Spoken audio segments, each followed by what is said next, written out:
आदाब, सत श्री अकाल दोस्तों। स्वागत है आप सबका मेरे YouTube चैनल स्वप्निल जंक्शन पर और मैं आशा करता हूं कि आप सभी स्वस्थ और सुरक्षित होंगे। दोस्तों, आज की इस वीडियो में मैं आपके सामने किसी भी प्रकार का कोई आंकड़ा नहीं रखूंगा। इस वीडियो में आज मैं किसी भी प्रकार का कोई तथ्य भी नहीं रखूंगा। सिर्फ और सिर्फ आज की इस वीडियो में मैं आपसे एक रिक्वेस्ट करने आया हूं, आपसे हाथ जोड़कर विनम्र निवेदन करने आया हूं।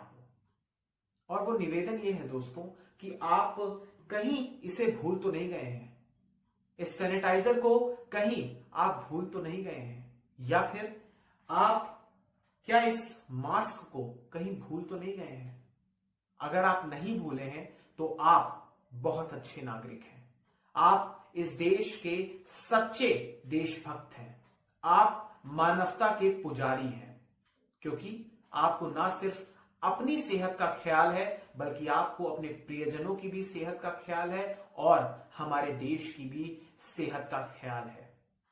लेकिन आज जब 1 साल से ज्यादा का समय करीब करीब बीत चुका है तो फिर मुझे मास्क और सैनिटाइजर उठाने का एक प्रकार से इसकी जरूरत ही क्यों पड़ रही है।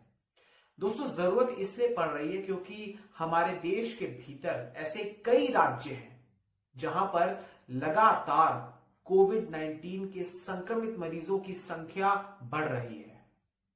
यह बात भी सच है कि इस वर्ष की शुरुआत से ही जो नए मरीजों के आने का एक प्रकार से जो दर थी उसमें पिछले वर्ष के मुकाबले गिरावट दर्ज हुई है।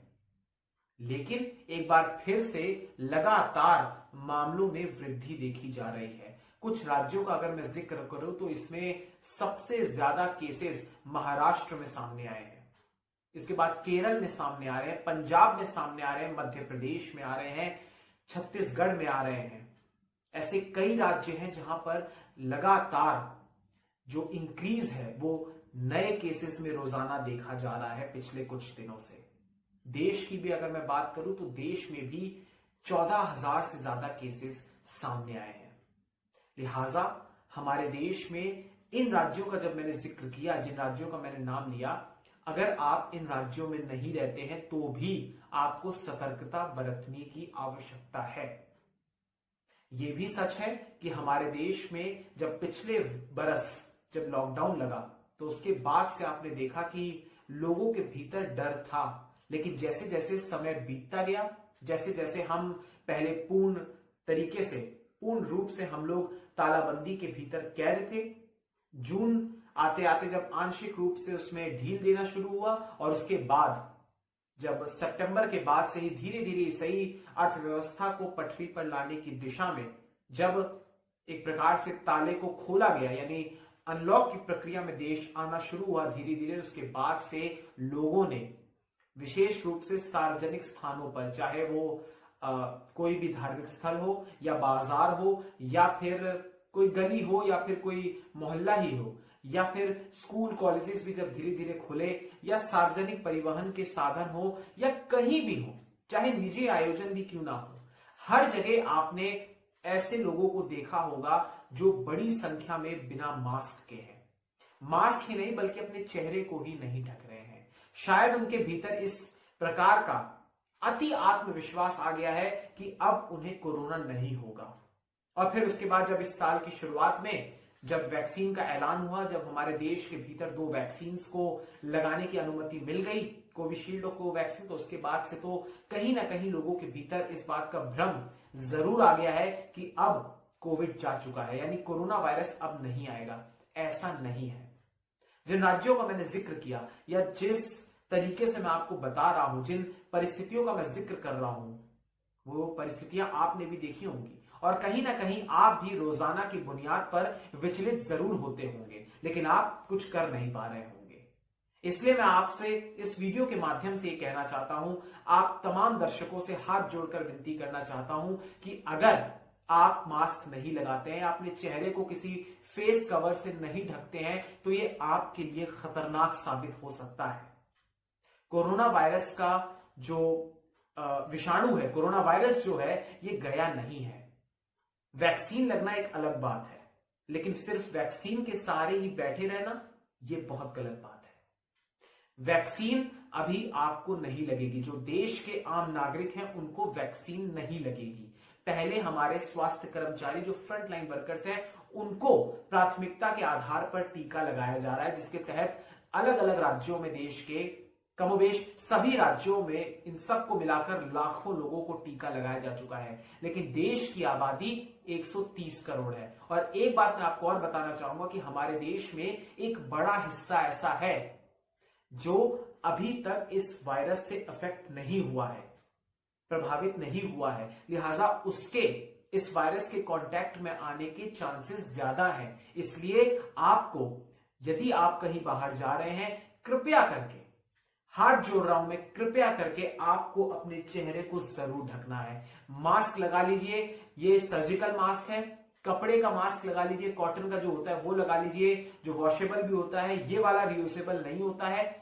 आप कपड़े का मास्क लगा लीजिए या फिर नॉर्मल किसी कुछ कपड़े से आप हल्का सा ढक लीजिए। फिलहाल सर्दियां जा चुकी हैं तो मफलर मैं कहूंगा नहीं, लेकिन कुछ भी अगर किसी तरीके का रुमाल हो, रुमाल से आप ढक सकते हैं। नहीं तो सबसे बेहतरीन है कि आप एक मास्क खरीद लीजिए, चाहे सर्जिकल खरीद लीजिए या फिर कोई कपड़े का मास्क खरीद लीजिए, क्योंकि वो आपके जो पार्टिकल्स हैं, जब आप छींकते हैं या खांसते हैं, मुझे ये बातें बताने की जरूरत नहीं है, लेकिन फिर भी मैं सिर्फ आपको रिमाइंड करा रहा हूं। जब आप ये करते हैं तो आपके जो भीतर के पार्टिकल्स होते हैं वो फर्श पर या फिर किसी सरफेस पर जाकर गिर जाते हैं, ड्रॉपलेट्स जो होती हैं, बूंदे जो होती हैं। और फिर अगर मान लीजिए खुदा ना खास्ता अगर आप संक्रमित हुए और कोई अन्य स्वस्थ व्यक्ति या कोई और अन्य व्यक्ति भी जो स्वस्थ नहीं है, अगर वो आपके उन पार्टिकल्स के संपर्क में आ गया, तो फिर उसे बहुत बड़ी कीमत चुकानी पड़ सकती है। ये आपके लिए भी खतरनाक हो सकता है। हो सकता है आप भी किसी ऐसे व्यक्ति के संपर्क में आ जाए जो मास्क ना पहने हो। लिहाजा आप अगर किसी व्यक्ति को देखते हैं कि अपने चेहरे को उसने नहीं ढका है, तो आप उससे प्रार्थना कर सकते हैं। प्रार्थना मीन्स आप उसे एक प्रकार से एक बार कह सकते हैं कि आप प्लीज अपने चेहरे को ढक लीजिए।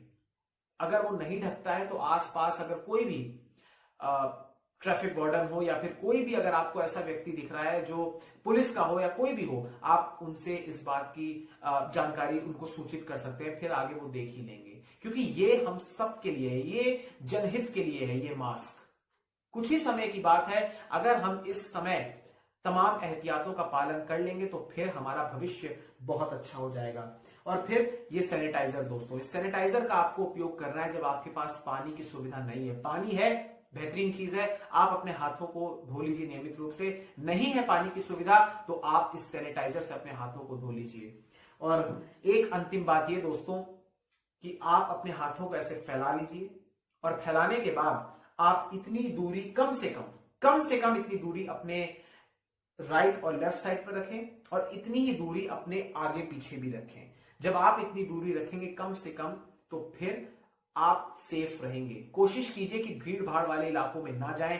कोशिश कीजिए कि उन आवर्स में ट्रेवल करें या उन साधनों में ट्रेवल करें जहां पर प्रॉपर तरीके से रूल्स का पालन किया जा रहा हो। मैं जानता हूं बहुत ही मुश्किल है ये, लेकिन थोड़ा सा आपको भी एहतियातों को बरतना होगा। कोई भी लापरवाही नहीं करनी होगी। कोई अगर लापरवाही करता है तो उसको आपको पहले बोलना होगा कि आप ये लापरवाही मत कीजिए। अगर वो फिर भी नहीं मानता तो फिर आप किसी अथॉरिटी के व्यक्ति को कह सकते हैं। बस अंतिम बात दोस्तों यही मैं आपसे कहना चाहूंगा, वीडियो ज्यादा लंबी नहीं करूंगा, कि देश के अभी भी महाराष्ट्र की में अगर मैं बात करूं, जैसा मैंने वादा किया था शुरुआत में कि कोई तथ्य है वो नहीं दूंगा, लेकिन कहना पड़ेगा अपने इस पूरी बात को सपोर्ट करने की दिशा में। वो ये है दोस्तों कि जो महाराष्ट्र के कई ग्रामीण इलाके हैं या फिर शहरी क्षेत्र हैं, जिसमें मसलन पुणे आता है, नासिक आता है, यहां पर आंशिक रूप से यहां पर लॉकडाउन लगाया गया है, नाइट कर्फ्यूज लगाए गए हैं कई शहरों में। इसके अलावा अमरावती में तो लॉकडाउन लग चुका है 1 सप्ताह का। ये महाराष्ट्र की सूरत है, हो सकता है किसी और राज्य की भी सूरत ऐसी हो जाए। इसलिए आपको कदम उठाने होंगे, हमारे सरकार को भी उठाने होंगे, राज्य सरकारों को भी उठाने होंगे, क्योंकि ऐसी भी कई सारी घटनाएं सामने आई है जहां पर जो सरकार के मंत्री हैं या सरकार के नेता हैं या किसी भी पार्टी के कोई नेता हो, मैं विशेष रूप से केंद्र की सरकार को टारगेट नहीं कर रहा, अलग अलग राज्यों की सरकारों को भी कह रहा हूं, वहां पर भी उन लोगों ने भी लापरवाही बरती है। तो सभी को यहां पर एक प्रकार से सहयोग करने की आवश्यकता है, तभी हम इस महामारी से लड़ सकते हैं। और अंत में जाते जाते ये बात कि सोचिए दोस्तों, अगर आपको अपने इर्द गिर्द अगर आपको कोरोना वायरस दिख रहा होता तो क्या आप मास्क नहीं लगाते? इस बात पर जरूर सोचिएगा। बहुत बहुत शुक्रिया, बहुत बहुत धन्यवाद। जय हिंद, जय भारत, वंदे मातरम, इंकलाब जिंदाबाद, सत्यमेव जयते। नमस्कार।